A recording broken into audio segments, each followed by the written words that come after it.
Oh, there's Rain Country Homestead. You want to say anything about your skirt? Hi, Heidi. Oh my gosh, she makes the most beautiful skirts. That is, I was telling her that I got a skirt from her, and it is the most beautiful, beautiful thing that I own. I love it, and I wear it. I love it. Love it. You need to scoot your chair forward. Every video looks like I'm like Paul Bunyan, and you're like, you know. You are. Dinky Dame over there. Well, I can't. Scoot up or something. Push her up a little bit. Move up, bigger. Sit up straight in your chair. Didn't your mother ever teach you that? Well, I'm getting comfortable. Okay. All right. Let's see. Amen. Right. No chips. Yeah, you guys, it's up to you guys. Oh, Palmetto Paratroopers here. I don't know what happened to your box, man. It left road to the farm, and I haven't seen any updates on it. We've been watching, so hopefully that'll be coming out in the next couple days. We're trying to get caught up to Fauchomatic's video on how many views it has so we can get the word out about our little box thing, but she did a really good job with her video. We need roadblocks and road checks. Yeah, sure we do. Let's see. Stacy, I love all your holistic tips, cures. What do you do when you say you have a job outside of the homestead? Is it in the holistic field? What? No, I do a lot of things. I've always been self-employed. Why are you covering your mouth? Because I don't want to interrupt you or talk when you're talking. Oh, okay. So put your hand down. I can't. Come on, go. Just okay. So I can't do it when you're doing it with your hand like that.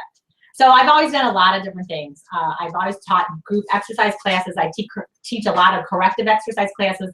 I work with, right now I work a lot with seniors or people over 50. Over 50. That's you. Yeah, I know.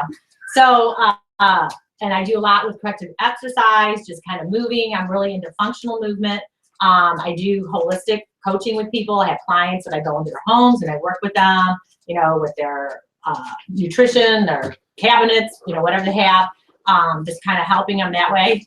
And then I also work in Montessori schools where I teach movement and creative movement and kind of like physical education. To who? To who? To children, to young children. Age group? Mostly 2 to 7 years old. Right. So that's where I like the younger ones. That's what I've always worked with for the past 30 years or so. So I do a lot of, you know, different things. So I leave in the morning and I'll start, maybe have a client or two, and then maybe I'll go to a school for a few hours, and then maybe I'll do some corrective exercise classes, or, you know, just kind of depends. So right. When I go to work, I work from early in the morning till really late, and then I come home. But I only work 2 days a week right now, so it's perfect. And Grizz, I know you did not just type in here that you had to tell me that you were being sarcastic. I mean, come on, you of all people. All right, thank you. We just got our passports renewed a few years ago. Doug, you're a goofball. Thank you, Stacy, for sharing that. Mainly Acres Farm. Holy cow, I was just thinking about you. Harrison Hightower in the house. Woo, woo, yeah, we were talking about you. Yeah, I was just looking back, and I looked to see if you posted any videos on YouTube. If you guys haven't checked out Mainly Acres, it's mainly like Maine. Go check it out. He's a good friend of ours. We've known for a little bit. We actually met through our YouTube channel, and we keep in contact. I'm not for sure, but I think that he still has a bear hide available. If anybody's interested in that, like a throw rug, like a real actual live bear hide available for you guys, like on his Etsy store or something. So you guys might want to go check that out. Harrison, give us a call. We're missing you. Haven't talked to you and communicated in a little while, and I hope you and the family are doing well. I don't know if you guys got any snow yet. But yeah, it's funny. I was just talking about you. Yeah, we were. Yeah. We're supposed to get snow here, maybe up to an inch on Sunday. Don't even talk about it. But it'll just melt. I got stuff to do. All right. Let's see. I actually reserved kind of guy. Take life very seriously. And I never lie. Yeah, lying's not good. Oh, you only have 2 things, right? You have your word as your bond. So if you can't do what you say you're going to do, you know, that's a problem. I mean, that's like one of the most important things that is actually escaping Americans is integrity. is that, you know, when you say you're going to do something, now things come up and you might not be able to do what you said you were going to do, then you communicate with the person involved on the other side of that contract and you let them know, hey man, it didn't work out, I can't come, I can't do this, and it's not a problem. But you know, when you say you're going to do stuff, your word is your bond. And that's, you know, pretty much how we roll on the off-grid homestead. Let's see. Hi, Doug and Stacy, the empty nester. Yeah, what's up, girl? We know, I think a while back you said you were coming up. I didn't hear any more from you, but we're still waiting for you to come give us a visit. Yeah, we're here. Here at the off-grid homestead. Let's see now. And worth ethic, right. Somebody just posted this today on the outdoor kitchen thing. It said, a man's work is sun up to sundown. How did it go? But a woman's work is never ever done. Yeah, a woman's work is never. It was more rhymey than that, but that was about the general gist. Well, I like that. We need to put that inside the kitchen. How do you guys like the this camera? My buddy Trent, who we did a video with a while back when he brought up Daisy. He had given us a laptop and this Logitech camera. Are you guys liking this video quality a lot better than the last camera? Because we were just using the laptop camera before. Yeah, so it looks good. How's the video quality?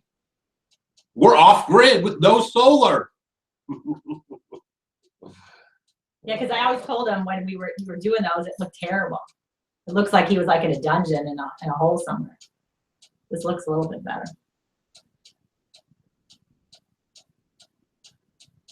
83 degrees in South Carolina. All right, so what? We're trying to rub it in. 40 degrees here. Yeah, and cold, and it's windy. And yeah, today I'm going to start the greenhouse. So we figured we'd do the first Thursday, in case you guys are just joining us. We looks like we have 127 people hanging out right now, but we're going to do the first Thursday of every month, right around 10:30. Oh, you know what we can talk about? Well, I'm talking about this right now. You can't. I just thought of something. I'll lose my train of thought if I don't. All right, then just go. 131 people, 39, 21, 33 thumbs up. Smash that thumbs up button. All right, go ahead. What are you? I was just gonna say, you know, it's weird because I never really paid attention before we came off grid. I never paid attention to,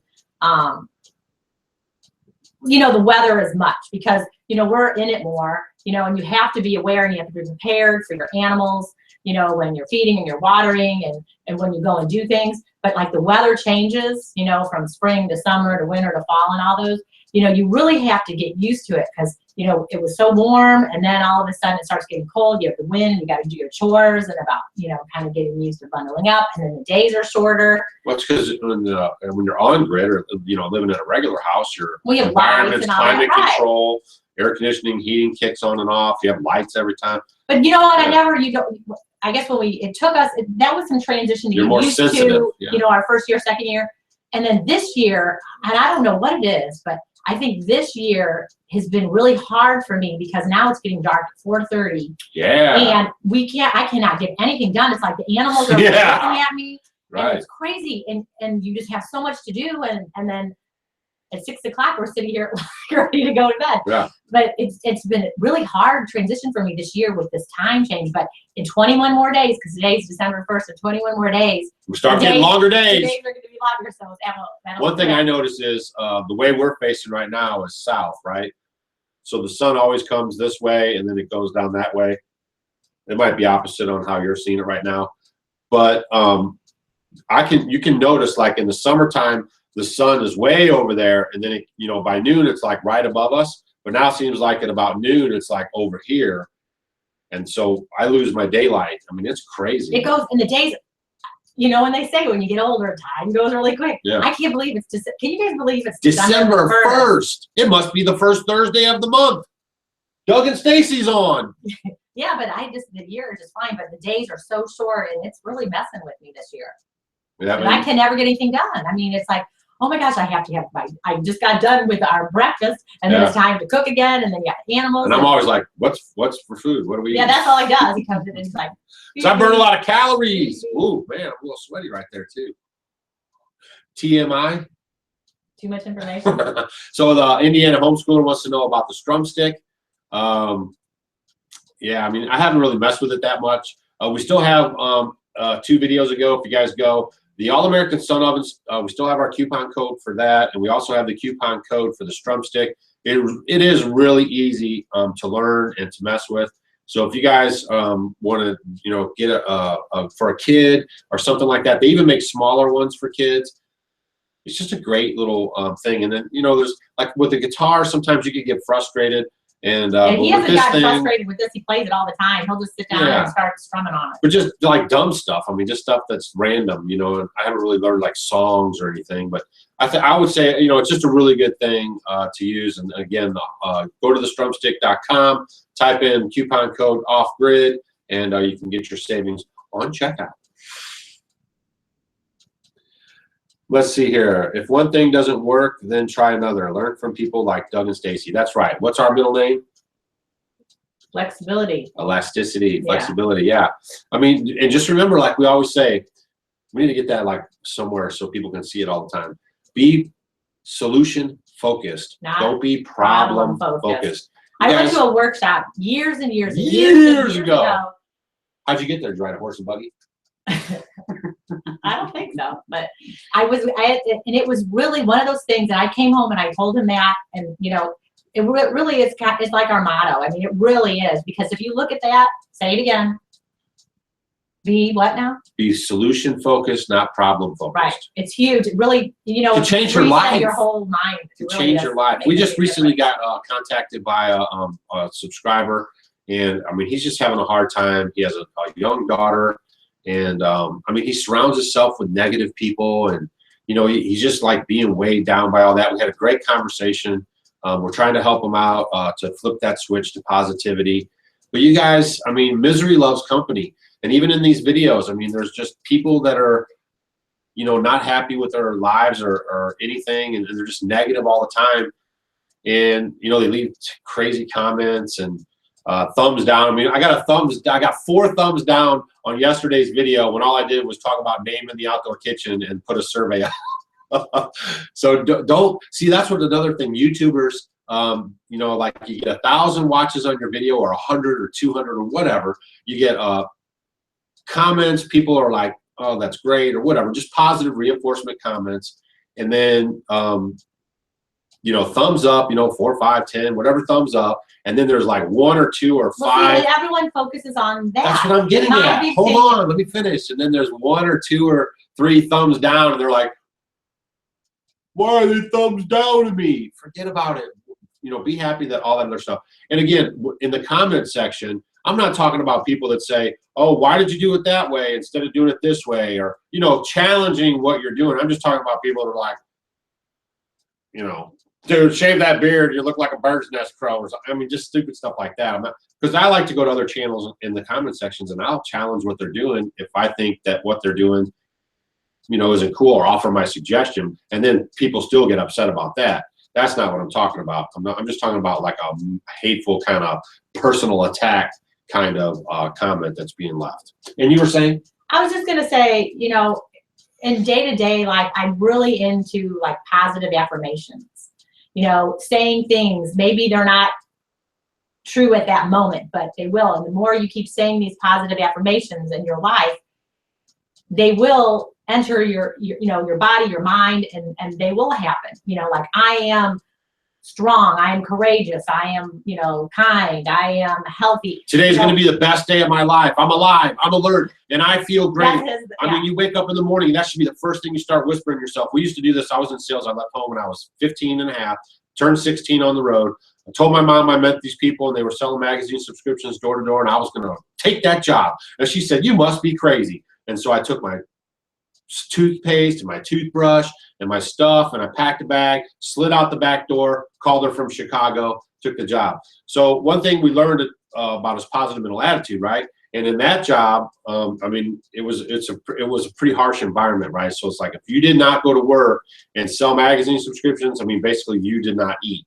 So, you know, we used to get up and we would say, like, we would start off really soft, like, I'm alive, I'm alert, and I feel great. I'm alive, I'm alert, and I feel great. I'm alive, I'm alert, and I feel great. I'm alive, I'm alert, and I feel great. I'm alive, I'm alert, and I feel great. and you get that blood going, and you get that that's that positive affirmation, and then you can go out, man, and you can just tackle the world.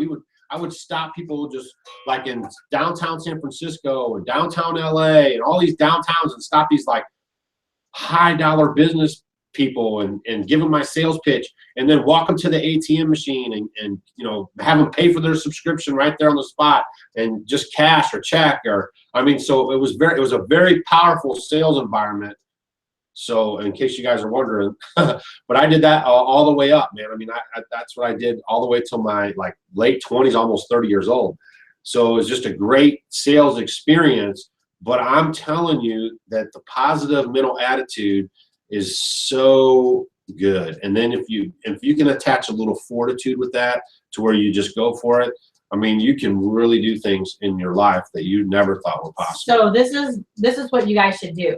And I really believe, you know, whatever is going on in your life, you know, maybe, you know, you want to be more joyful, or you want to be more enlightened, or if you want to be more thoughtful, or if you want to be, you know, more happy, you know, pick these things that are in your life, and then use that affirmation and do it for, you know, say it all day. Like in the morning when you wake up, that's the first thing that you hear. It's not like, oh my gosh, I have all these things to do and I'm in a bad mood.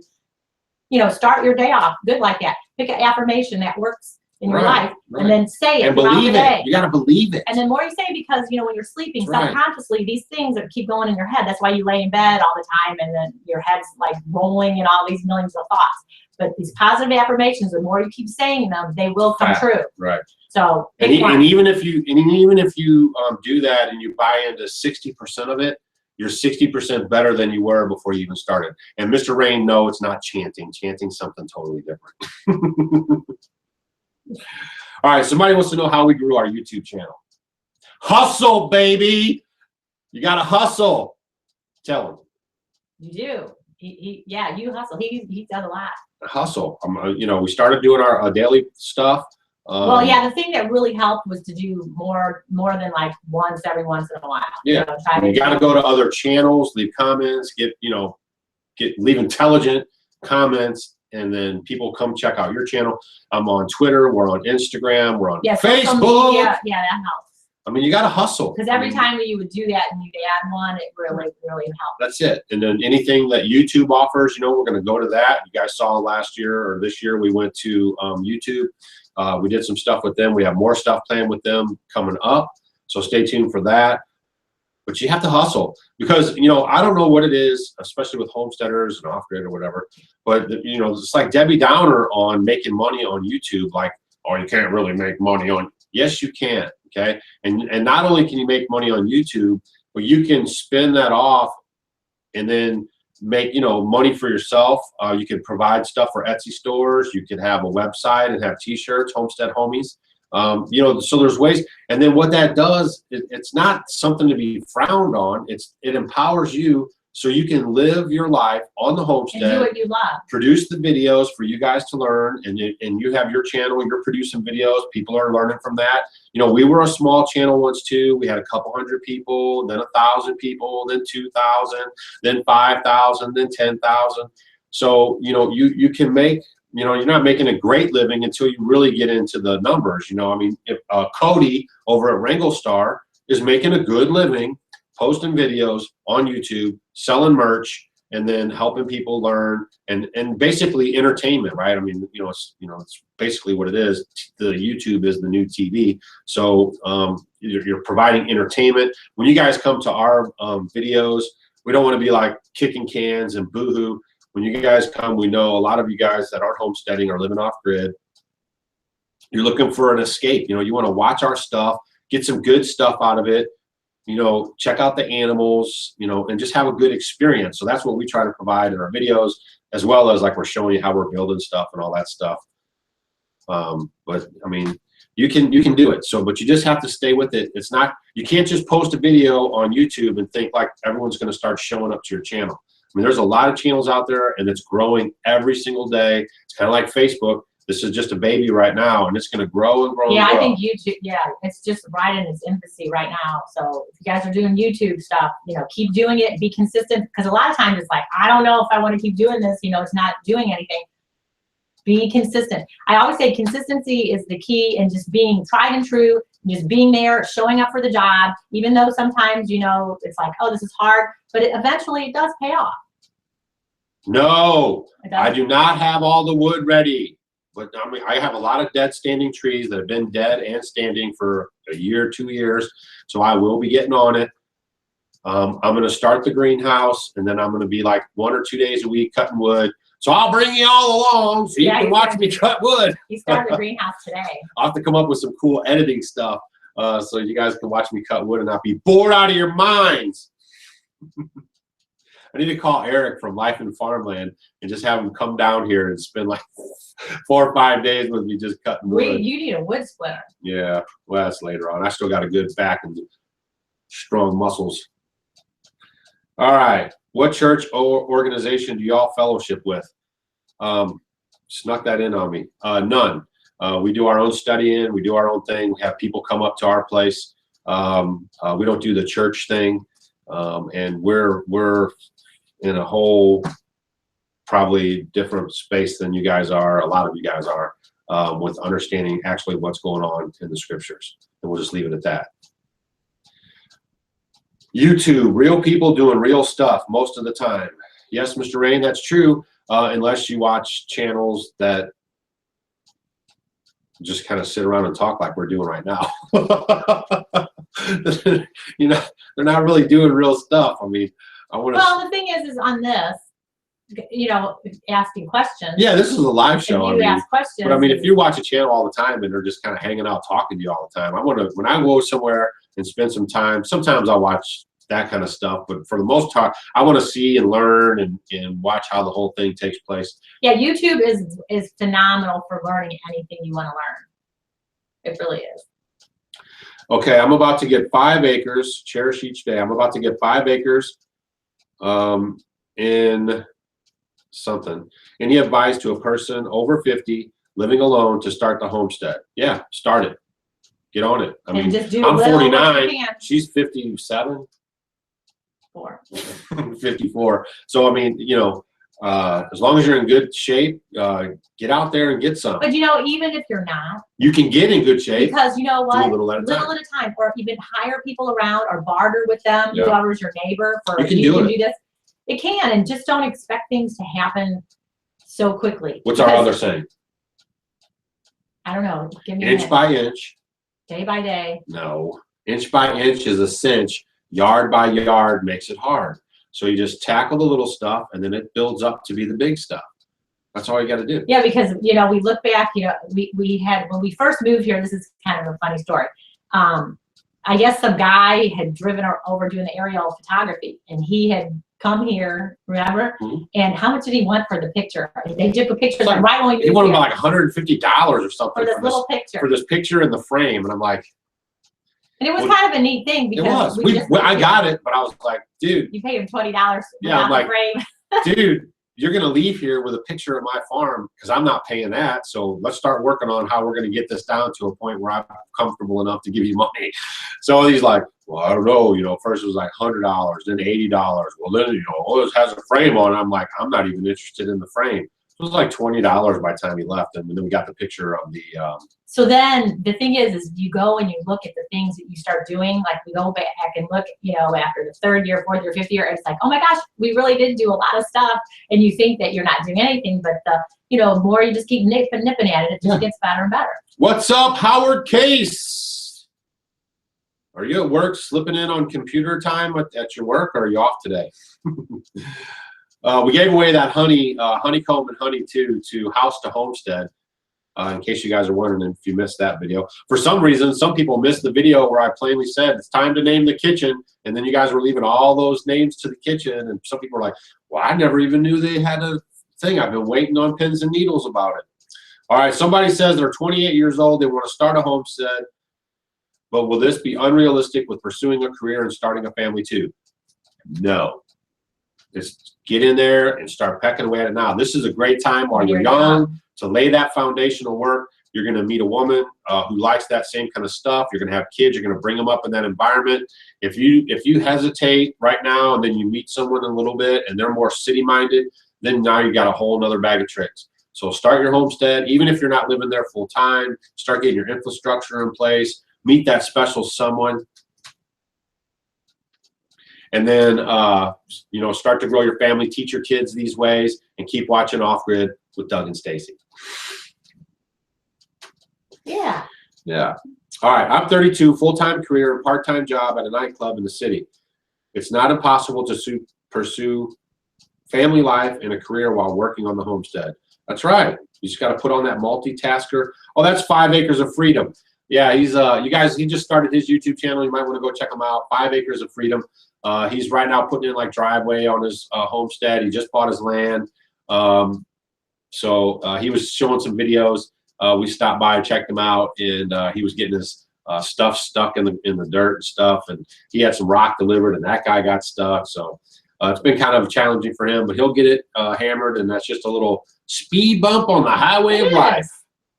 You know, that's what makes the other parts of life more, you know, rich. You know, when you have those bumps and then you get out of the bump and life is good. Stacy, have you ever heard of or used Primal Pit Paste, deodorant, or their toothpaste? We make our own. I mean, we don't. I have heard of it before, but yeah, I do my own. I make my own. Just go to our little spyglass on our video place there and just type in homemade deodorant or toothpaste. Whoop.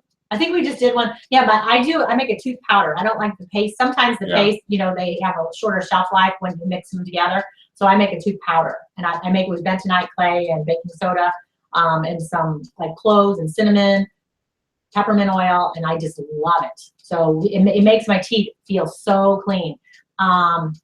So yeah, I make all that myself. Hi, Debbie. It's Debbie. Oh, P. Hi, Debbie. Miss From Florida. Yep. Yeah, you're right. It's inch by inch. I mean, you just get done what you can, and then it's all good. There's Yankee 4. What was that? I was thinking about you the other day. I can't recall what it was now. I'm drawing a blank, but I think I even went to your channel and was looking for something. I don't remember. I prefer tooth powder too. Yeah, we do too. Just subscribe. Found you guys on Justin Rhodes' channel. All right, see, Dylan, that's what we were just talking about. You found us. Dylan, that's our son's name. Yeah, but you found us on Justin's channel because we left a comment, and then you said, "Whoa, what are they doing?" And then you checked us out, and now you subbed to our channel. So if you guys back to the YouTube how to grow, that's how you do it. Comment on other people's channels. Leave good comments. People will be like intrigued by your stuff, and then they'll come check you out. Justin Rhodes, I mean, who put a freaking stick of dynamite underneath his channel's butt? It's like 82,000 subscribers now. I think a lot of it has to do with Google Analytics. I think he's working the emails, his website, his permaculture prepper, not prepper, but his permaculture stuff, and all that's tying in real good. Facebook maybe. I mean, but and he does good videos. He does good videos, and it's those kids. I mean, if you guys have any kids you want to send us for like a 1-month adoption, and then we'll run our videos with the kids for a while. They have to be really cute. And then we'll see if we can't get this thing popping. All right, let's see. Yeah, Dylan said we had a good name. That counts for something too. The name of your YouTube channel should be, you know, kind of popping, like draw interest, or, you know, like Justin just did his name. So you got to kind of find something, you know, because we had Growing in Faith Farm, and I felt like you know, it was hard to remember, and it was long, so I thought, you know, we weren't getting the kind of attention for posting videos, right? So then that's when we switched to Off Grid with Doug and Stacy. How many times can you change your name on YouTube? Is it twice or 3 times? A couple times, yeah. So when we changed our name though to Off Grid with Doug and Stacy, we almost noticed an immediate boost in people coming to our channel. I got 6 kids you can have. Right on. Put them in a box, put some holes in it so they can breathe, and get them shipped out. The P.O. box signs for our boxes. So all the information is in the description box below. All right. Come on, let's have some intelligent questions. You guys got We're some having good fun. questions? I know. Yeah, what do you mean? Did you just down on our I homestead didn't mean it homies? like that. Let's talk about something. You want to talk something interesting? Like, what do we want to talk about? No, we're talking about whatever they want. Flow hives are not what you want. Yeah, we saw this. A lot of people keep asking us about the flow hives. You know, the verdict's still out on those things. It's just their first year. I've heard a lot of people that got them were super disappointed, the fit and finish, the quality. And then I was trying to be Mr. Optimistic, just saying, you know, it's the first year run on them. Give them a break, hang in there. So we did that, you know, checking that out. But now I'm wanting to see more videos of people actually pulling the honey from the hives. In their videos, they show it's all real nice. Everyone's just standing around collecting the honey out of there. But I'm telling you, as soon as that honey starts hitting that jar, those bees are going to be all over you. Oh my gosh, yeah. And we just like the old ways. If you have like honey anywhere, they'll come. Yeah, they come all over you. Because I'm going to get ready. I'm doing a video on, you know, getting the bees, you know, make your beeswax that you can use. And even just the beeswax, when you do that, not even having the honey around, I mean, the bees will come out on a warm day and they're all over you. Just like that story I told you guys about our Amish friend had a hive and he took the super over and put it on a picnic table. By the time he came back, they had robbed the whole thing, took it all back to the... Yeah, that's so funny. Yeah, he had it on their picnic table and not one drop was left. Can homeschoolers still come to visit? Well, sure. I mean, call us crazy. We have kind of an open door policy. If people get a hold of us and they want to make a trip out here, there's hotels around us. Some people bring their tents and RVs, but we try to be very accommodating and like free with our, you know, availability. Come to work. Yeah, Right? That's another thing. Yeah, we don't let people just come here and we don't see, just all sit around all day. At first, you know, people were coming and it's like, you know, you kind of start, you know, you think you have to entertain, but, you know, we can't do that. We got stuff to do. I mean, I can't, you know, I get up in the morning and I'm doing stuff all day long and you can't, it's hard to stop. So if people do come, you know, if we're in the middle of doing something, you can help us do it. Don't forget, we don't have any, what do you call them? You know, those people that monitor with the crescent wrench. No one's wrenched on our channel. If you have a question, you want us to see it, make sure you post it in all caps and then repeat it if we don't answer it. And Amy, my mom brought that cuckoo clock back from Germany. I did a video on how to clean and oil your cuckoo clock. If you want to check it out, it's about 4 or 5 videos ago. And I talk about a little bit there, but my mom brought that back as a gift for us. We had it in our regular city house, and now it's worked out perfectly in our off-grid, no solar lifestyle. Well, see, and then it's nice because you just, you know, you're so tuned in listening to the cuckoo, cuckoo, cuckoo. You know how many, you just start counting and you just know what time it is. Yeah. And yeah, I thought Tennessee and that all had some pretty good rains and put out most of the fires.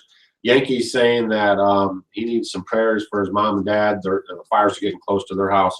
So, of course, all the family, people that are out. We rode the Harley out to Gatlinburg. We rode the S, you know, what was that? The Snake. And that's like all these switchbacks. Yeah, switchbacks. People come from all over the world to actually ride this piece of road on their motorcycles. And when you're going on the road, you can actually see parts of motorcycles. Yeah, all over. Yeah. That was crazy. Yeah. So we had the Harley. We did that whole trip to the Smoky Mountains. That was our first big trip together. Yeah, the Gatlinburg and Dolly Parton's joint and all that stuff. It was a beautiful area. What did you learn from the Amish so far? Probably pretty much everything. Oh, here, you guys want a good story? And how to have clothes. Yeah, I have a good story to talk about in Tennessee. So I give, you know, we're friends with the Amish, and I take them for rides all the time, the girls. And one of the young girls had just got married in October. And they decided to go on a honeymoon with a couple other families. And the funny thing was, is they're in the car and we're talking. I'm like, you went on a honeymoon? And so she says, yeah, all 3 of us decided to go, and the boys decided where they wanted to go. I'm like, oh, I'm thinking, you know, where would they go? Where'd you go? And she said, we went to Florida. And I went, Florida? You know, it was just so funny. And she says, yeah, we were driving, you know, got the drivers, and they went down and they wanted to go to the Keys in Florida. So these are 6 young Amish couples, you know, 3 couples, and they go down there, and she says it was around Halloween time, I guess, and she says everyone was dressed up crazy, and everyone kept coming up to them saying, oh, you guys look good, you're the Amish, aren't you? And they weren't even, it was so funny, but they had their Amish clothes on, and they just thought they were fine because it was Halloween time, so it was kind of funny. Dolly Parton just... Oh, you're just like ignoring my story. Dolly Parton just announced she was giving $1,000 to every family that has been affected by the fires in Tennessee, and then giving them $1,000 a month until they get back on their feet. Good. That's what I'm talking about. You know what I mean? Yeah, she's got more money than dirt. I mean, why? That's what she should do. That's what, you know, That's what makes good people. I mean, that's her town. That's awesome. Right. And more people should be stepping up like that.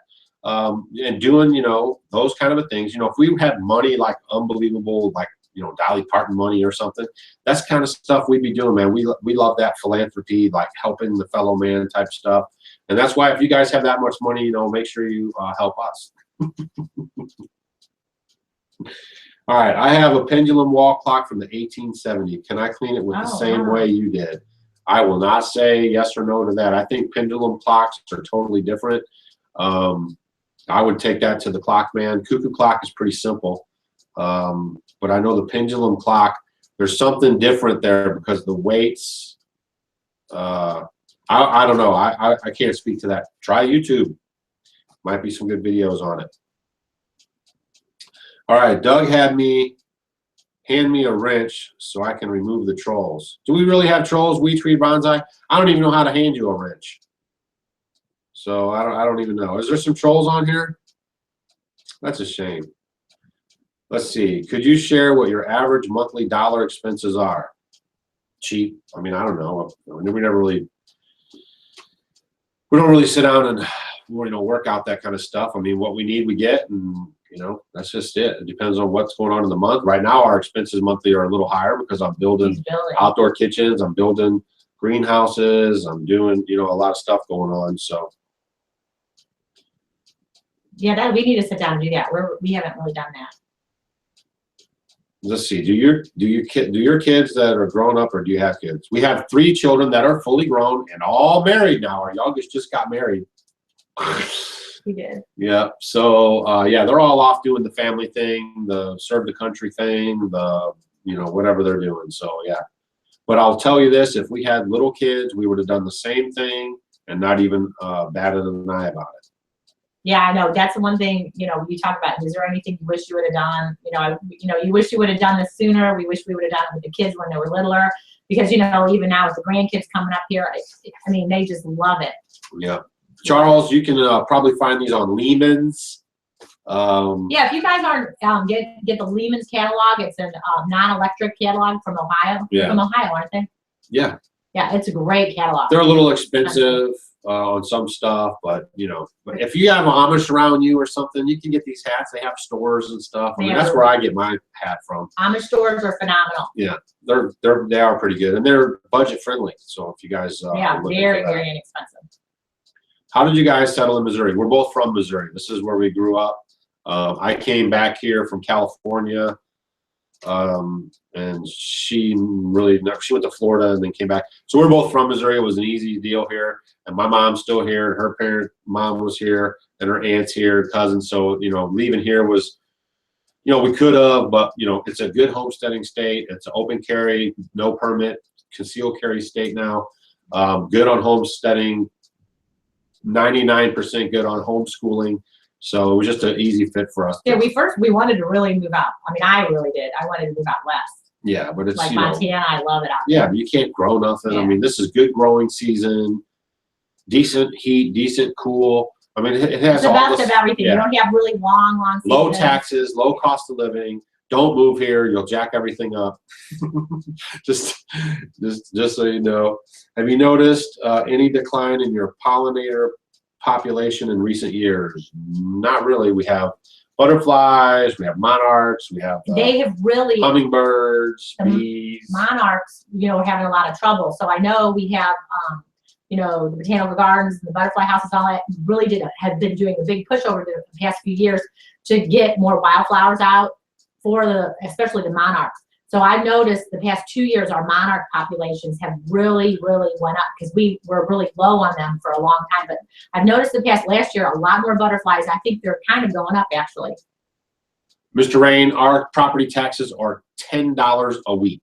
When we lived in town, our property taxes were almost $4,000, $3,500 a year, and now they're $10 a week. Yeah, it's much cheaper. But now that we have an outside kitchen, they're going to go up, aren't they? Let's see. Kerosene is expensive where I live. How much lamp fuel do you use in your lamps? We use a product called Clean Burn. It's supposed to burn a little cleaner and not as irritating as, yeah. And we don't really use the lamps that much. We use headlamps probably more than we use lamps. We'll have a couple going at night, maybe unless we have company over. You can see by our videos. Well, yeah, and the thing is someone had asked us about that, about the amount of lamps. You know, if we have people over, it's sort of like, lamps. You know, if your house, you know, you put out your nice, you know, dishes and all that kind of stuff. If we have people here, I'll light up all my lanterns. But if it's just Doug and I, maybe I'll just do 2 for the whole house because we're used to it. And then I have the headlamp. Yeah. But if people are here because people can't, you know, we're so used to being conditioned, not being very light, then it's fine. But the lanterns in this lantern oil for a gallon for us in the summer months, because it gets dark at 9, you know, I can use a whole summer. I might use a gallon. Isn't that right? But then in the winter months when the days are shorter, of course, we're going to use more. And it just depends on how much. Like our first year down here, we used a lot more. The second year, a lot less. So as the years have gone on, we kind of learn what works and what doesn't. We were watching a movie the other night. It was kind of funny, and you know, you see them, and it was during the what year is that we were watching that show with the Vikings in England? Well, whatever. And it's just like he's doing his work, and he has his, you know, candle here and a candle there, and I'm thinking that's just like what we do right now, and you're just used to it. See, somebody wants to know if our community is open to minorities. I mean, those days are pretty much gone everywhere, except for bigger cities sometimes, I guess. But there's no problem. I mean, if you got money, you can buy stuff. And there's black folk, white folk, Mexican folk, Chinese folk. Yeah, we got everything around here. Most rural areas are, you know, unless you're like in some, you know, crazy. But I'm not going to say all rural areas. Well, you shouldn't say. Yeah, it just depends. I mean, if you go around visit us, the area and see how it is, because of course you always got your old mindset people who are, you know, still harboring racial, you know, nonsense. You know what I'm saying? But you know, black people are racial towards white people. White people, it's just like animals outside. My guineas, they hang with the chickens, but they're not best pals. You know, it's just how people are. So, you know, just get the mindset. Everyone, right? Yeah, just get the mindset that all people are just human beings. We're all one race, and you'll be fine. But yeah, around here, I don't really notice any crazy stuff like that. Hi, Doug. Hi, Brian De Leon. Who's your favorite cat? Is that a funny question? You been trying to slip in trick questions, Yankee, for? When our favorite cat just came home the other day, and he's missing half his freaking neck. We're not going to do a video about it or nothing, but I don't know what to do. There's nothing we can really do with them. We're just trying to. That's my Brutus. Yeah, he was feed him a little cat. Milk, but he's going to die. I mean, there's just nothing you can do about it. You can't close the wound. No, it's all just gone. I mean, it's just like something bit him and it just ripped right off. So that was the one you guys maybe saw a while back. We did a video where they were fighting. It was the orange cat and the black cat. He ended up being the boss man. He was big, burly, nice, and just lovable cat. And yeah, he just came home yesterday, and he's a hot mess. So we're trying to take care of him, and he's not going to make it. Let's see. What's the average acre price where you live? I would say around $3,000 to $5,000 an acre in our area that we live. Let's see. Yeah, we're sorry about the cat too. It's kind of a bummer deal. Stacy, because I hadn't seen him in a while, and then Stacy got home last night because she goes into town Tuesday and comes home Wednesday night. And she goes up. I told her the only thing I didn't do was feed the cats because when she comes home, she likes to touch base with everybody. So I left 2 little chores for her. That was one of them. And all of a sudden, she comes running down the driveway. We have an emergency. We have an emergency. And I'm like, what? And then she's like, the cat's here. Didn't you see the cat? I'm like, I haven't seen that cat probably in a couple days. And then she's like, oh my gosh, he's cut open. So I thought it was when you start smelling the rotting flesh and all that, you know, it's already, yeah. And you can't, it's so big, you can't even like try to sew it back together. I mean, it's just like gone. I mean, if there was some skin flapping, I would actually spend the money on this cat, take him down there, get him sewed up. The vet, we call the vet. Call the vet too. They're just like, dude, we can just clean it out, put him on antibiotics. But it's like a big open thing. I mean, you can see right into his. That's part of the farm life, you guys. I mean, if you cannot handle, if you have livestock, you're going to have dead stock. So if that's one thing that bothers you, even though we get attached to our cats, we're attached to all of our animals. We have shalom with our animals. You guys can probably tell from our videos. You know, everyone gets along pretty good, and they love us. We love them. We take care of them. I noticed somebody left a comment in, what was that video we did out front? The Thanksgiving video. They're like, that dog in the background looks like it's in pain and maybe has arthritis. A dog is like 14 years old. She's already 2 years past the average lifespan I know of a Labrador. She's in great shape. She walks every day, except for her when she gets up. When she turns first around, gets up, she's a little creaky. No, creaky. she's in great shape. She's in great shape. Zero pain, no problem. Raw food diet. We did a video on it. Type it in the search bar if you're interested in that for your animals. No vaccinations. No vaccinations. No, I take my animals are holistic. We love our stuff. We take care of it. If we thought there was any.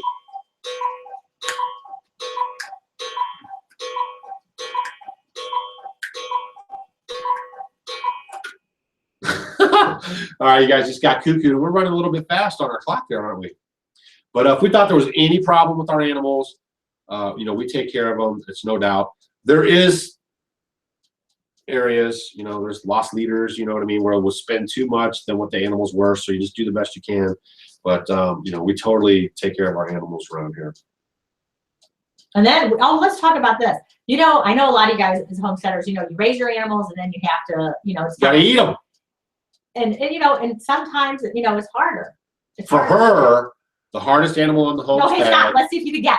What's the hardest? I'm going to look at the thing. Okay. What's the hardest animal for Stacy that we have to butcher? Which one bothers her the most on the homestead? Out of all the animals we raise for me. Yeah. Right. Come on. I'm waiting for my stuff right here. And yeah, we're going to do these live streams on the first Thursday of every month. I might slip in 1 or 2 extras, but both of us will be here the first Thursday of every month around 10:30 Central Standard Time.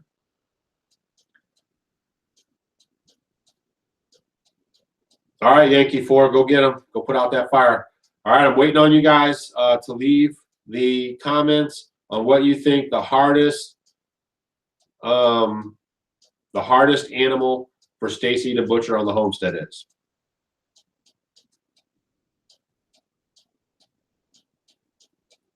Okay, somebody says a cow. Somebody says the sheep because they're so cute. Don't shake your head. You have to leave them in suspense. I'm just reading you what they say. Horses, we don't butcher horses. We're talking about butchered animals. When we have to butcher an animal that we raised for meat from the get-go, which one do you think Stacy has the hardest time with? Come on, you guys. Was my phone slowing down here? All right, here we go. Pig, sheep. I'm thinking the ducks. Actually, we haven't. Jack of all, master of none. You got it. Yeah, it's the turkeys. She cannot do the turkeys for I nothing. love turkeys, and he won't let me She get likes them a with little a noise. pet. Bloop, bloop, and they're so cute. So he has to take them away, and then when I don't have them with the I got to take their head off. She doesn't want to see it until the head's gone. Then they're fine, because that's his cute. I love turkeys. That is my favorite. I love them. Now you guys know. So all you, let's see, 160 people that are watching our live stream right now, in a future video, I might put up a prize for who can tell me the animal that Stacy has the hardest time. So you guys already are in on the know because you hung out on the live show. But yeah, she will not do anything with it. She wants to have the head gone, and then she's fine. But she does not want to look at that. They're just so sweet because, when you come and feed them and they're running to you, they're just like so happy and loving, like they want to wrap their wings around you. I love turkeys. I love them. They're the sweetest little thing. And our turkeys are, our animals are nuts. I'm just telling you. Our turkeys come to this gate behind me here because they're in their own pen. And they know when it's time to go in, and they'll come over here. They'll do their chirp, chirp, chirp, and they're like bossing us. The ducks do the same thing. They go over by their house. They start quacking and bossing us that they want to eat and go inside. I mean, we have our animals. We are connected with them so good. The sheep do that. If I go outside and they're hungry, they'll be like, the big male will.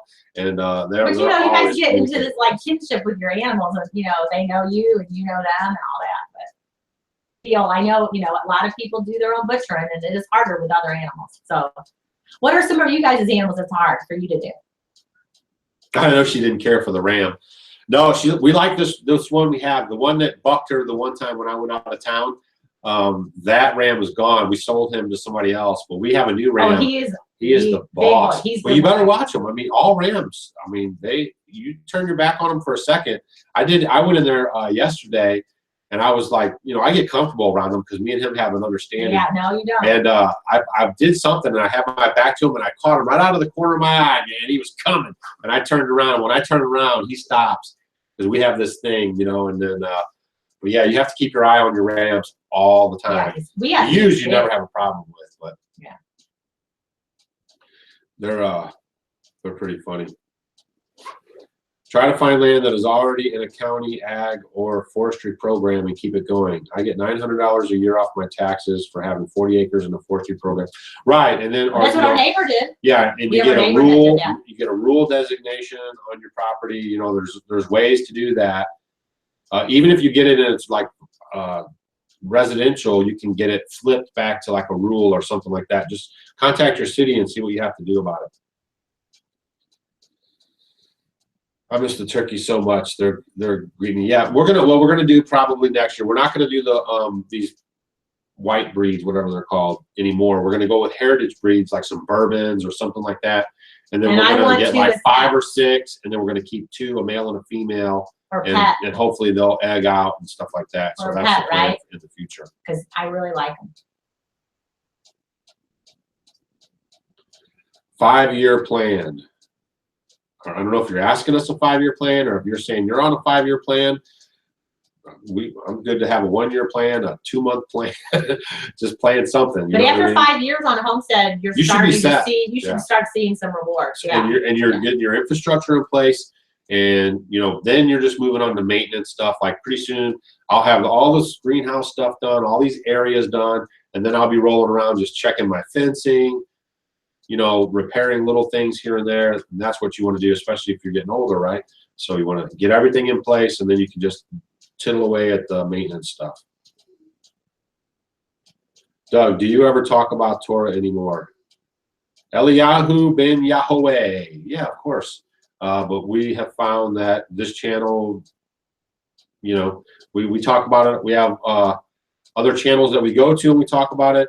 We follow the Torah. I'm a seat wearing, commandment keeping, Torah battling dude. You know what I mean? And we study the scripture, we study Hebrew, we study history, so we can line up what's going on. But when people are coming here to this channel, this is more of off-grid and homesteading and stuff like that. So there's a lot of people that don't do religious stuff, and I don't want to cram my beliefs. Christians get offended by some of the stuff I talk about, so we've decided that we're not going to do that here, but we do go to channels and we do comments and we talk about the whole religious thing. You know what I'm saying? But we are very religious tolerant. Whatever you believe is fine, but just know the end game is us all believing the same thing if you believe that stuff, right? But it's good to see you, and I hope everything's going good in Oklahoma area. Yeah, Palomino paratrooper. He knew darn well that pigs wouldn't be one of the answers.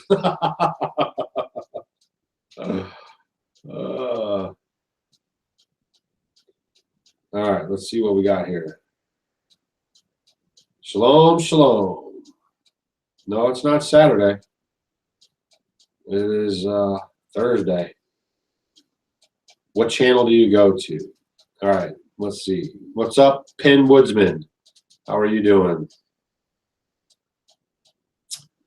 Let's see. Grandfather translate Hebrew to Spanish for a living. That's pretty cool. Wow.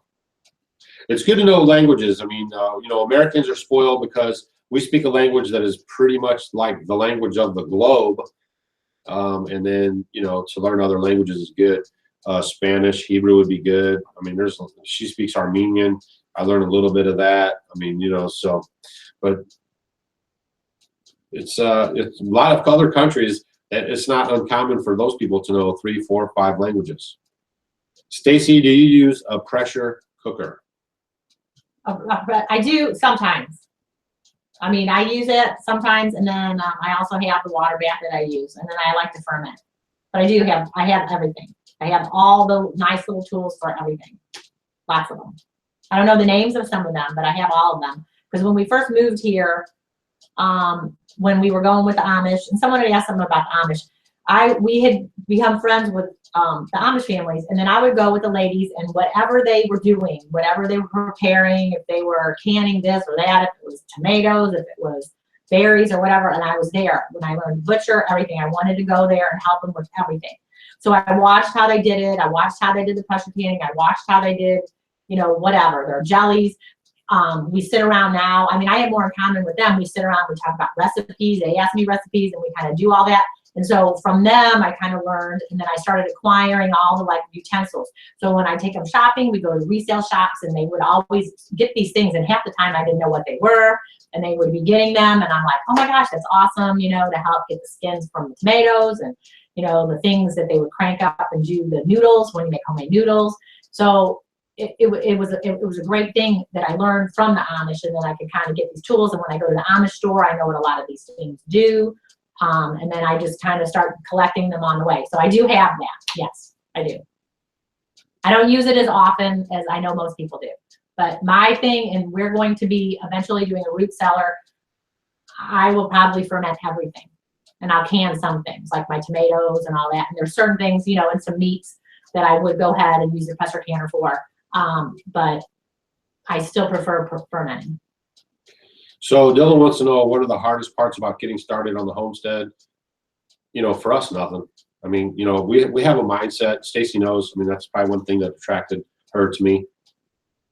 Is I have no fear of starting any kind of new stuff. I mean, it's better to try and fail than to not try and succeed at doing nothing.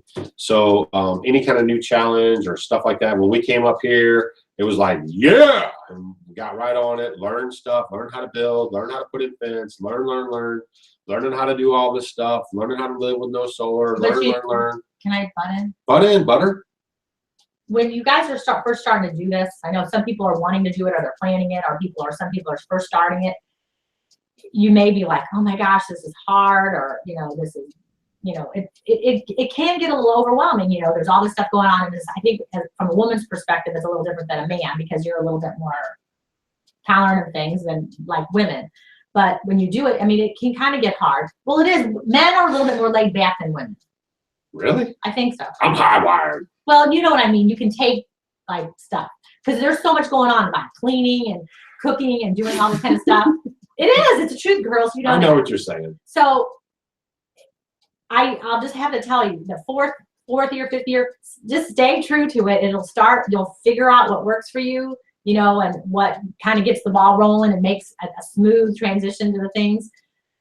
The longer you do it, because I mean, I feel like from our first year, then our second year, you know, it was a lot of work, and we did a lot of stuff. But I mean, like it's all about your attitude.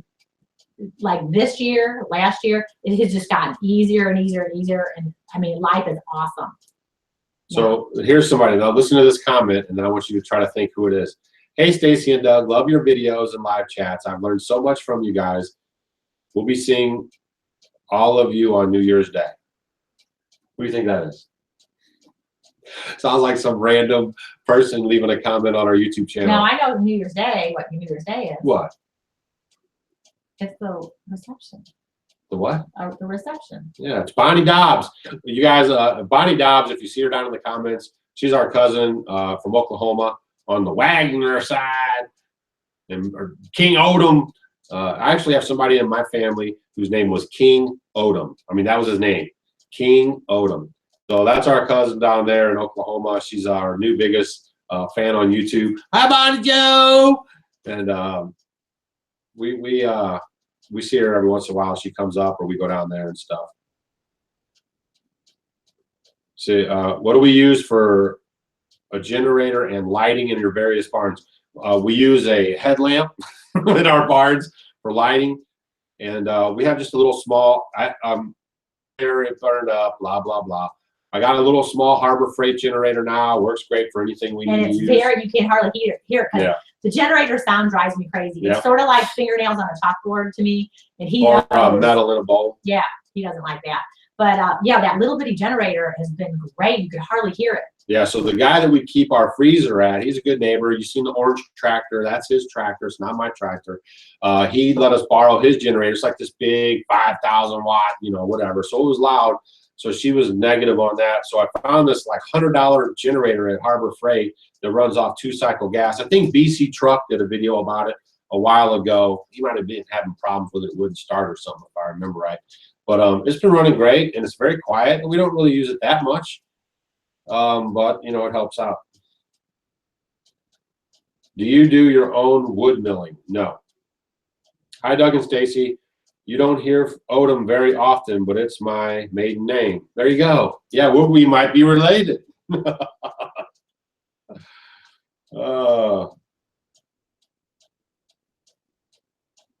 Let's see. Dirt Patch having here?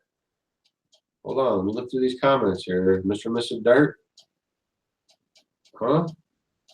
Come on. I know they're like in Oklahoma or somewhere. They're not watching, are they? Texas. They should be driving somewhere. I don't see any Mr. and Mrs. Dirt. Maybe she meant Mr. Rain. Stacy, what brand of cast iron do you use to keep Doug in check? Lodge. Yeah. Lodge. It's the thickest, because that other stuff I was denting. His head's really hard. Your home is great, but will you be making it bigger? No. Why would we make it bigger than all the kids want to come back home? You guys keep talking to Stacy for a minute, and I'm going to throw a piece of wood on the fire. Yeah. Well, how am I supposed to talk? I don't know any questions to answer. Just talk. Just say yada yada yada. Well, the sun's coming out finally. It was really dreary, so it's kind of turned out to be a nice day. I'm going to take the dogs for a walk in just a minute. So we're going to take them for a walk. Get my old dog her exercise because she has crickly old legs. But other than that, this is very weird for me talking to you guys like this. Let me see. What else do you want to talk about? I don't know. Doug's coming back. He's better. Think of a question. I don't know what to say. That's the thing. Even if it's cold outside, even if it's sunny though, it feels so much better than when it's gloomy. Yeah, it's the wind that kills us here. Yeah. When it gets windy. But just when you have the sun shining, it just puts you in a better mind.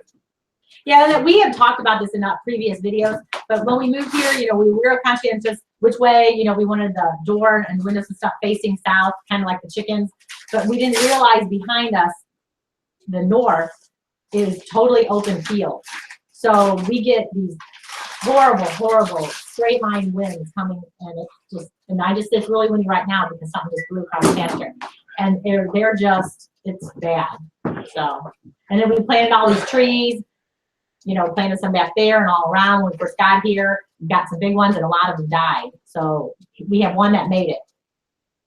151 people. I mean, we can hang out for a little bit longer, but we are going to get going pretty soon because we're going to get on with our chores. I still got to start my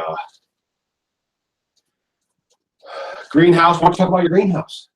Yeah, he's going to build me a greenhouse. Tough Techs. Yeah, Tough Techs. Okay, Ondura, Tough Techs. They're the same company, right? They're like brother, sister companies, whatever. They're all under the same corporate umbrella. So they sent us the panels to do the greenhouse. So I got the material dropped off. I'm going to start building that. I'm going to try to show you guys. Again, like I like to do these videos showing you us building stuff. I wish I would have done it more on the alpaca barn that I built. We weren't posting videos as much back then. But I like to show you guys because I'm a big, fat, non-carpenter, nobody kind of a guy. And if I can do it, you guys can do it. So that's why I post those videos and kind of show you step by step what's up, because I want you guys to get that confidence in yourself to just say, man, you know, Doug has pretty much minimal and no carpentry skills, and he does a pretty good job. And I want you guys to, you know, to do it, you know. And you know what, with that, you know, at first, you know, he would be doing things and you could kind of tell he even really didn't like to do it that much. And then like when we came out here, you know, this is like our homestead, you know, we have a vested interest in this, and he started doing things, and then, you know, he would do them, and you could tell it was a little challenging and hard for him, but I'm doing this stuff by myself. Yeah, and he just kept doing it and doing it, and you notice, like, the first thing he did was the cabin, and he looks around and he's like, oh my gosh, I should have done this or that, or oh my gosh, I didn't do this. And then he built like you know, he did the sheep barn and then the alpaca barn, and everyone just keeps getting better and better. And now I see him, and just after a few years, I mean, he's really gotten so much better. But I mean, I'm no master carpenter, but I mean, I can build, you know, I want you guys to, I try to build structures that you guys can build. And, you know, especially if you get another set of hands that help you out, these structures, these lean-to type structures and stuff.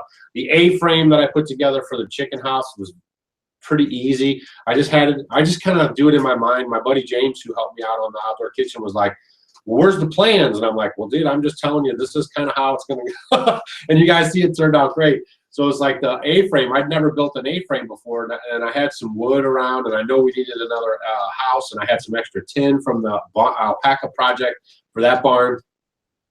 And I don't know, I just kind of was like, I'm going to do it right now. And I built the floor, and then from the floor, I put the top up, and I mean, that's how it all went together. And then, so now I have a nice little A-frame, which, as a matter of fact, what we're going to do is we're kicking the chickens into the A-frame, and we're only going to keep like a dozen chickens, maybe a dozen chickens, 15, and then we're going to keep more ducks. And then we're going to have a video coming out about eggs, and whoo, you guys are going to want to see this one.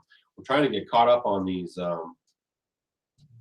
you know, these videos, but you know, it's with me doing the building, and then I got to stop and the camera work and all this kind of stuff. It takes a lot of effort, you guys, to make videos for YouTube. You know, if you're not just sitting in chairs like we could do this like all day long. Every day, 10 a.m. But to do other videos and you're trying to explain and show in different angles and stuff, you know, for all you YouTube creators out there, you know, tip of the hat to you, because you know it takes some energy. All right, here we go. Let's try to get some more questions. The guineas are better watchdogs than the ducks. Oh, guineas are just phenomenal. Anything new coming down the driveway or coming around, they're honking and going crazy. Augustalina, no, we have not cleaned the duck yet. That's what we haven't done that yet.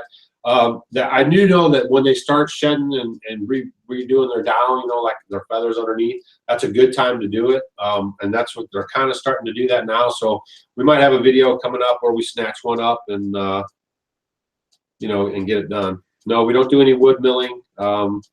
You know, we don't have I mean, I guess I could with a saw. I have a big steel saw, and I could do one of those little saw deals, but no, if we need wood milled, we have Amish around here. We have Amish friends that have them right in their backyard, so I'll have the logs dropped off over there and cut, and that's what I did. I had some ash and stuff done for the barn work inside that I did with my stalls and stuff. Yeah, that's what we did with Amish friends. Like they have greenhouses, they have mills, and so when I needed my seeds, because we tried our first year to, you know, start seeds in here, and it's too dark in here, so yeah. I give her all my seeds. I give her some heirloom seeds. Not anymore, baby.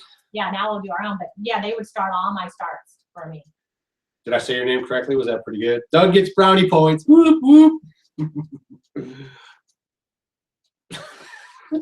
Yeah, how many people got that? What's that? You got another dab? Oh, see, I mean, we're older, but we're hip. I mean, I know what's going on out there. You know what I'm saying? All right, we're looking for property in Missouri. That's good. That's a good state to be in. Are you looking north or south or mid? Where in Missouri? Do we get animal bedding from the mill? Yeah, we get all the free sawdust we can shovel into the truck and drive away with.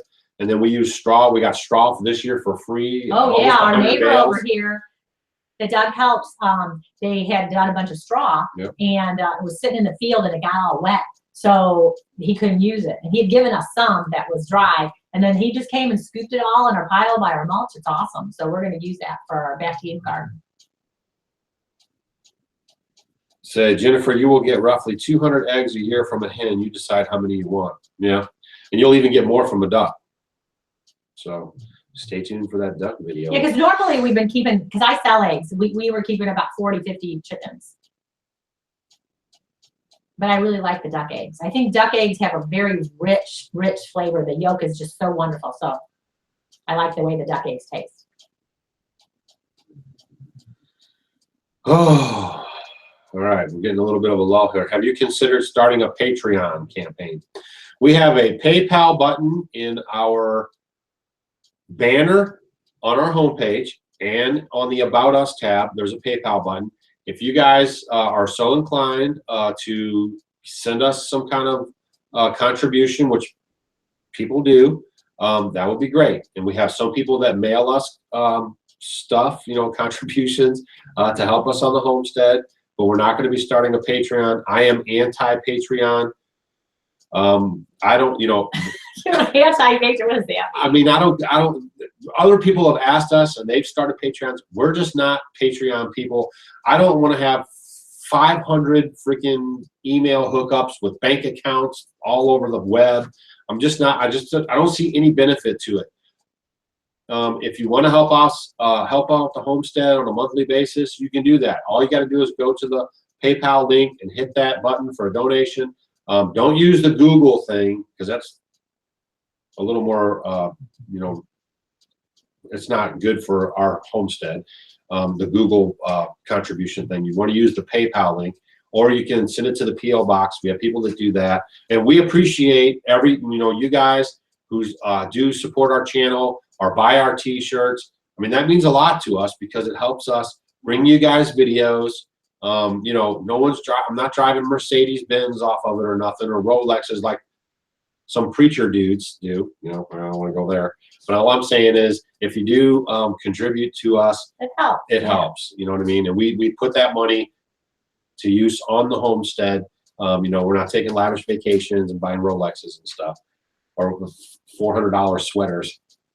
Remember that? Yeah. We were in church one time, and I'm like, wow, look at this dude. We're at this mega church in St. Louis. And Stacy's like, that's what was the name of it? A Coogee. A Coogee sweater. I'm like, well, what the heck is that? Yeah, she knew. Really expensive. And she says, yeah, that sweater's like $500. And I was like, what? So if you guys help us out with that kind of stuff, you know, we appreciate it. And it really does help us to keep bringing videos, supporting our homestead, so we can hang out with you guys for an hour and a half, 2 hours on live chats. Okay, I'm currently undergoing an off-grid startup.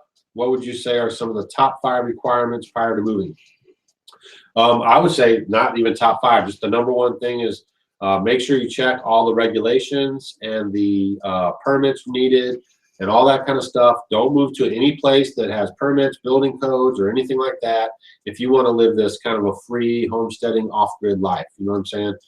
No one bothers us around here. When I feel like building something, I go out and build it. I don't have to go down and get bogged down in paperwork and pay them money so they can send some dude over here and tell me how to do stuff.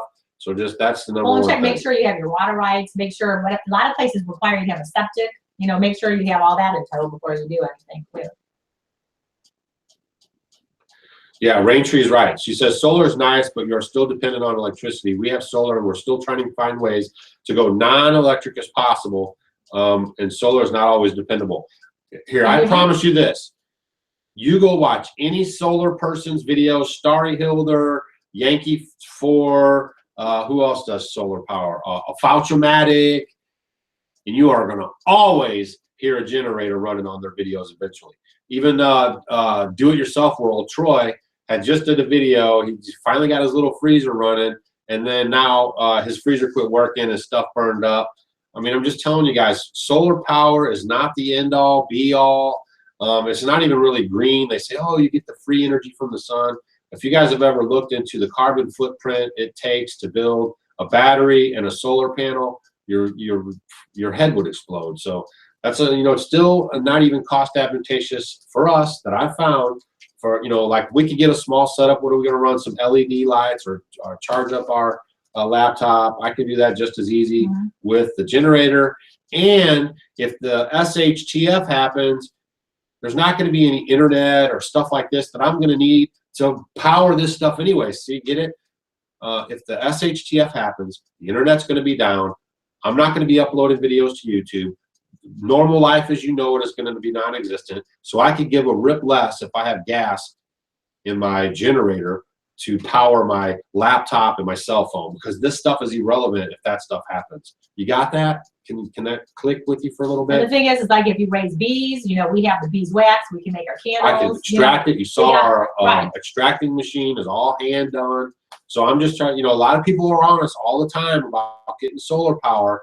I mean, but the longer we don't have it, it's no problem. I mean, it is easier. And honestly, everyone always asks me, what is your number one you really need that you can't live without? And I mean, our headlamps are phenomenal. We have the rechargeable batteries now.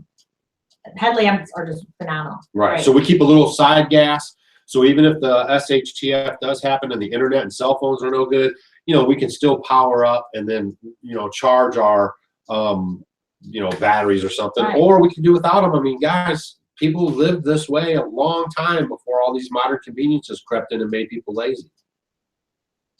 What does the SHTF mean? Shit hits the fan. I blurted out that last little part, but that's what it means. It means like if all stuff collapses, if we go, you know, full riots in the streets, economic collapse, whatever, you know what I mean? EMP, which is a explosive device that knocks out all electronics. You know, anything like that, if it happens, it's not a problem. You guys are good. Yeah. Whoop, whoop. Honey extractor. I like that video. Never seen that before. Yeah, so simple too. And actually, our neighbor had passed away, and he was a beehive dude. And they used to like talk, and you know, used to do stuff. So I got with his brothers or whatever that was, and then picked it up for next to nothing. And it was brand. He had just got it. Used it for he used it for a little while, but I mean, look for that kind of stuff to run your homestead. That stuff slaps the honey out of there. And stainless steel. Yeah, you can't beat it. Right. Yeah, always look on Craigslist for stuff. What should I do my first year? What should be my first project besides a home? What items and stuff do you suggest having before moving completely to the homestead? Thanks for the video, Doug. Fruit trees. First thing you want to do, yeah, put in all your fruit trees, berry bushes, and all that, elderberries, whatever stuff you're going to have like that. So that gets some time to go. We put our apple trees in too late, not too late, but we waited, and now we're still waiting. So you want to do that right away. But also, like I had to move my blackberries, try to put them in a place where you're pretty sure that's where you want them. You know what I mean? I didn't really think about the outdoor kitchen. We were pretty sure they would be fine there. Yeah. We had no idea. But and then, you know, I was, you know, the outdoor kitchen probably was a little bit bigger. You know, when you think of something in your mind, right, it's like, oh, that doesn't sound that big. And then you go, well, I'm going to make it like an 18 by 20. And then you're like, yeah, that sounds okay. It's still a little small. And then you put the walls up and the roof on, and you're like, ooh, this is pretty big. That's kind of what happened with the outdoor kitchen. That's why I was going to do the greenhouse like a 12 by 16, and then I kept saying that's really big. Yeah, and I was like telling her, I was like, I don't know. So I really started thinking about it yesterday, and the panels that I'm using are 8 feet long. So I'm just going to go with an 8 by 8, and then that way I have a lot less waste on material, and it's cheaper because if you have a 2 by 4 by 8 versus a 2 by 4 by 10, the 2 by 4 by 8 is cheaper. So it's just cheaper all the way around. There's still plenty of room in an 8 by 8 greenhouse to grow and start your stuff. So I would say get your fruit stuff and all that fruit bearing plants in order, and then from there it's just build your house and have everything in close proximity, because we're building this stuff for the long haul. The older you get, the less you're going to be wanting to go half an acre away to do harvesting and stuff. We try to do that aging in place philosophy that we teach on our channel, which is, like right outside we have our apple trees, right over here is our outdoor kitchen, right on the other side of that is all of our gardening and fruits and everything else that we have. So we have everything easily accessed. Are you going to do any videos on how the Amish build or make tools? No, I don't see us doing any of those videos. And they pretty much, tools? Yeah, they go to resale shops. They buy tools, and then their families hand them down to them and stuff like that. I wish I could get the blackberry plants in Washington. They were massive and so sweet. Yep.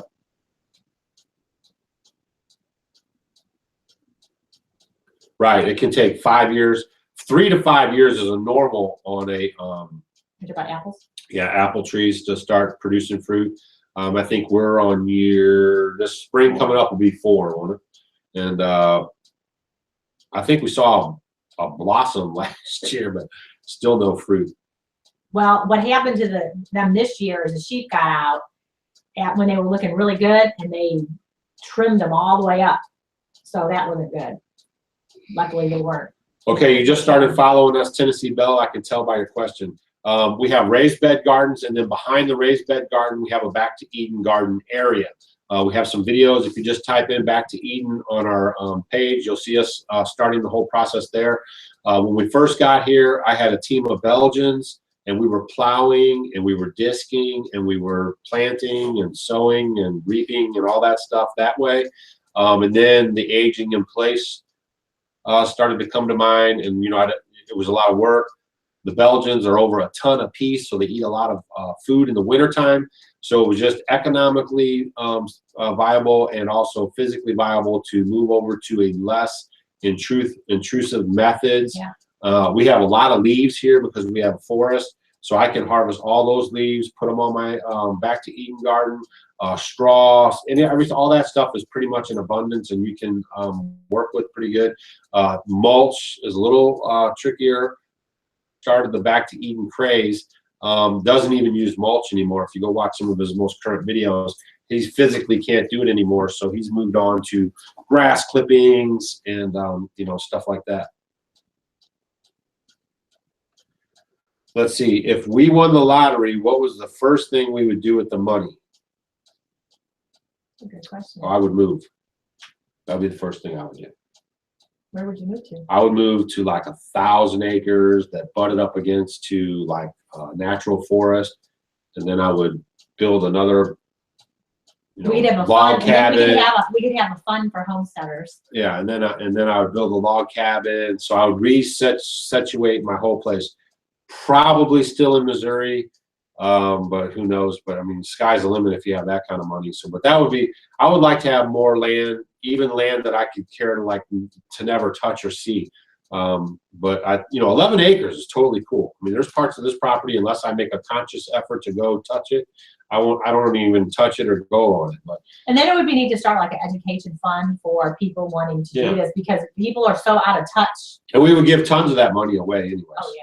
Because I mean, you know what, we don't need, I mean, we have gotten to the point where, you don't.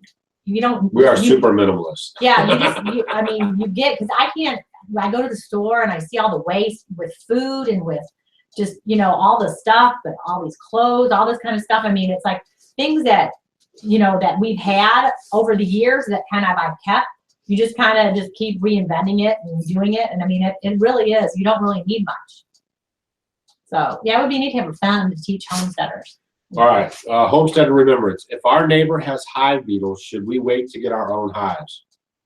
No, hive beetles aren't a big deal. If you have a healthy hive, they're not. We have hive beetles right now, and there's really nothing you can do with them. You know what I'm saying? They're gonna hopefully freeze. Yeah, they'll freeze in the wintertime because it gets cold here, and then they'll, But they're worse down where it's more wet and humid, where it's warmer. Yeah.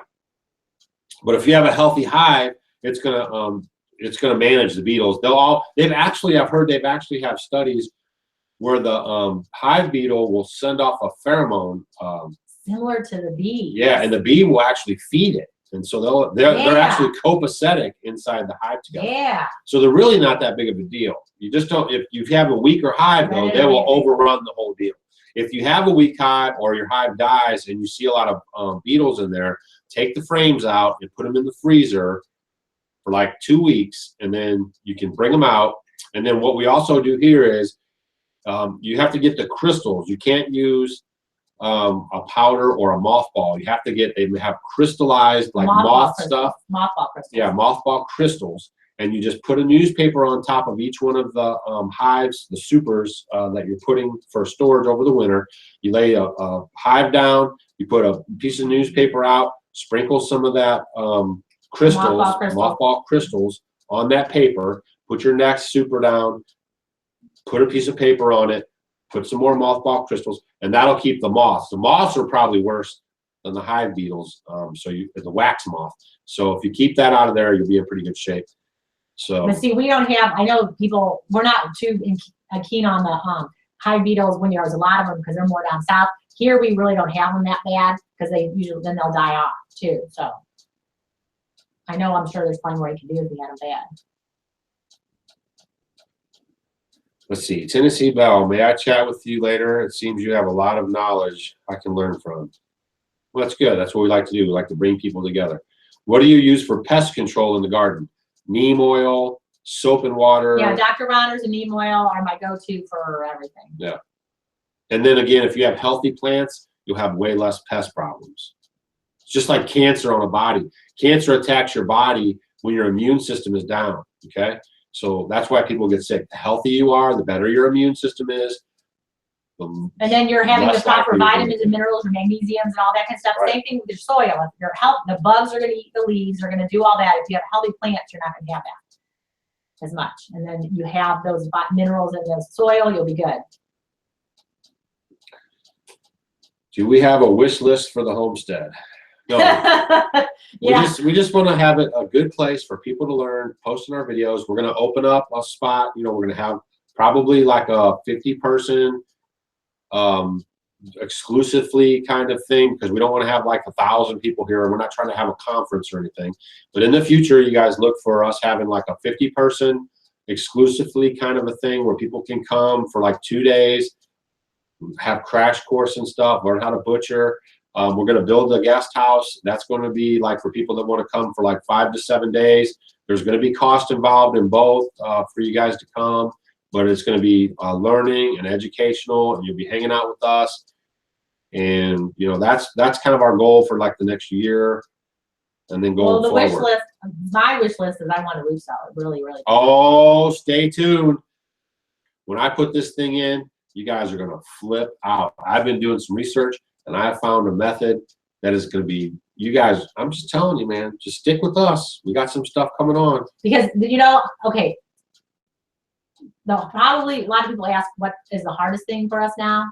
You know, refrigeration is, you know, a marvelous thing. And it's hard for us, you know, because we freeze our ice and then you have to bring it in the ice box and you do all that. So if we had a more consistent way, because in the winter months you can keep things colder. It's a little more challenging in the summer months here, you know, because then you have to get your ice, you know, go back and forth. I mean, it's a little hard. So if I had more constant refrigeration, yeah, it would be better. Well, that way too, we wouldn't be dependent on a freezer. Right. For, you know, if something happens, all electricity was shut down. We could go to canning our meat, and then we wouldn't have to worry. We just use it now. It's convenient. Yeah. The neighbor said no problem. The Amish do it. We did it, you know, but could we live without it? Yes. Yeah. In a heartbeat. So, but see, that's the thing. We've been here for, you know, now it's going to 5 years and a few months. The more we're here, you kind of learn, you know, well, we need to do this. We need to fix this. So what he has planned should be totally awesome for us. YouTube gold. All right, guys. And then somebody keeps asking about milk and stuff. Do we milk sheep? Do we milk? No, we don't. And here's the deal. When you're setting up your homestead, you're gonna never get away. It's hard enough to get away with just letting animals in and out and feeding them, but to have like the Legrands come up here and then have another chore of milking a cow or milking a sheep, and they've never even done that stuff, you're adding a whole nother element. The main reason we don't have. That's the main reason is we don't want to be roped into. That's my point, to milking once a day or twice a day on an animal. So it's so easy for us to get our milk down the street, no problem. Yeah. So I can get as much as I want. I mean, like, yeah. I'm going Friday, I'm gonna get a couple gallons. And there's another place that has goat's milk. I'm gonna make some cottage cheese and yogurt, you know, and so it just works good, you know. And sometimes I barter, you know, I get them things, they give me the milk, we give them rice. It's so easy we really don't have to pay for it. Missouri's cool. You can get your milk on, you know, if you live in a state that's more restrictions. Think about moving. You're not a tree. You can move to a place that's more copacetic. Yeah. So we just don't like to be bogged down with all that stuff. And plus, like I said, if you have somebody come watch your place, now that's a whole nother level of holy cow when they have to milk your animals for you and stuff. And besides, so sometimes we can leave in an afternoon and come back really late that night, or early in the morning, come back really late. I mean, we want a little bit of freedom, you know, even though we have a responsibility. Well, we didn't have any freedom for 4 years. We didn't go anywhere. Well, we don't want to. We went places. We went to California. We went to. Well, that was after that was after you did. I stayed here when you went to California. Remember? No, that was the second time. No, I didn't. We went to Dylan's graduation. We went to Texas. We weren't here. We were in the apartment then. Yeah, we go places. We didn't go anywhere for 4 years. All right. I see the comments are slowing down. Do you have a root cellar, or is it too hot there? No, we're going to be doing some stuff, and you're going to see. Stacy, do you dabble in any handicrafts on the homestead? She's an excellent cooker and cleaner. No, I do sewing and crocheting and I want to and hiding spinning. and hiding. I know. I want to start crocheting. because I used to. So I'm gonna start doing that. But I do a lot of cooking, a lot of fermenting, a lot of recipes. I'm a really good cook. I make a lot of things. I mean, that's I really, really love to do that. Yeah. I really don't have time because you're doing that. I do. It's busy between all the animals and making your feed for your animals and doing this. I mean, I don't have time to sit down. Yeah. Right now I am, and I'm feeling guilty for sitting here right now. Right. Because we're busybodies. We like to keep it going. I want to see a cooking video on yogurt and cheese. All right, Debbie, we did do a, if you type it in, you can see our video, making yogurt on a I'm going to do a new one. I'm going to do a new one. We're going to do another one. And then I'm making, I got a wonderful, wonderful recipe. I was talking to the Amish lady last week, and I made cottage cheese a different way, and she gave me a recipe that they just started doing, and it's phenomenal. So I'm going to do a video on that this weekend. And yeah, the ice house, all that stuff's going to be together in one video. Stay tuned. It's coming. You know, this stuff costs money. If anybody has, you know, some extra large funds laying around and they want to speed up my programs, get a hold of me. I'll give you the PayPal link, and then I'll start that project, you know, like next week. But, you know, this stuff takes time, takes money. And as we get the funds available to do these projects, that's when we tackle them. But they are coming, so stay tuned. Make sure you guys are checking your subscribe button all the time, too. You know, because YouTube has some issues with unsubscribing it. Well, I see Fairfax and Tennessee Belle have made a new friendship. That's good to see. We love bringing people together. All right, guys. Let's see. Have a blessed day. Thanks for the fun videos. That was perfect timing, Homestead Remembrance. We are going to wrap it up, guys. It's going to be the first Thursday of every month. For sure, we're going to be on here around 10:30 a.m. Central Standard Time in the United States of America. And we like hanging out with you guys. Think of some questions. We'll talk about some stuff going on, and then we'll leave the rest up to you guys. I think we did really good with our video quality today. And I was feeling a little weird. It's kind of weird talking to people and not seeing them. But, yeah. You know. And then hopefully the sound was good. Leave comments below, or come back and comment on the video once it posts to YouTube about the sound, about the video. I'm thinking everything looked pretty good. And now we're going to have lunch. and then I'm going to get out. I got to start my greenhouse build today. I got a few other things to tighten up. Hopefully I'm going to have a video up for you guys tomorrow. We do our videos. Sometimes we can get a few done and then like bank them and then kind of release them and go. But lately, because of all this stuff we got going on, I'm like giving you guys like real time, sometimes even in the same day videos. Worst case, like yesterday, and then I posted for the next day. But so like yesterday's video was taped, edited, and uploaded, you know, all in the same day. So we'll see you guys on the next one. If you got any comments or you want to ask a question, come back to the video when it posts, leave a comment, and we'll try to answer your questions. Don't forget to follow us on Facebook, Instagram, and Twitter. That's right. And you guys, come on. We need you to step up the Twitter thing. When we started this year, we kind of had a goal. We wanted to hit 25 or was it 25,000 subscribers on YouTube, and we wanted to have 2,000 you know, people following us on our 2 social media outlets, which is Twitter and Instagram. So we nailed it on Instagram. We definitely got it on YouTube, and we're falling way short on Twitter. So if you guys are Twitter people, go on over. Tweet. If you're not, start a Twitter account. We do some stuff there that we don't do here, and you can follow us there and help us get our goals met for that. And then now Facebook, somebody said we are almost at 1,000 people following us on Facebook. I'm not sure even how to read that yet. So check us out on Facebook, like us, friend request us. So whenever we post, I guess you'll get the information that we posted. Anything else you want to say? Anything else, if you guys, you know, email us or whatever. Sometimes we get a lot of emails. Just if you don't hear from us, just email us again, just to make sure. Our email blows up. Sometimes we miss them. If you got any questions, Debbie, if you want to talk about that stuff more, just send us an email, and we'll let you know some of the resources. Otherwise, this is Off Grid with Doug and Stacy. I'm Doug. I'm Stacy. And we'll see you on the next one.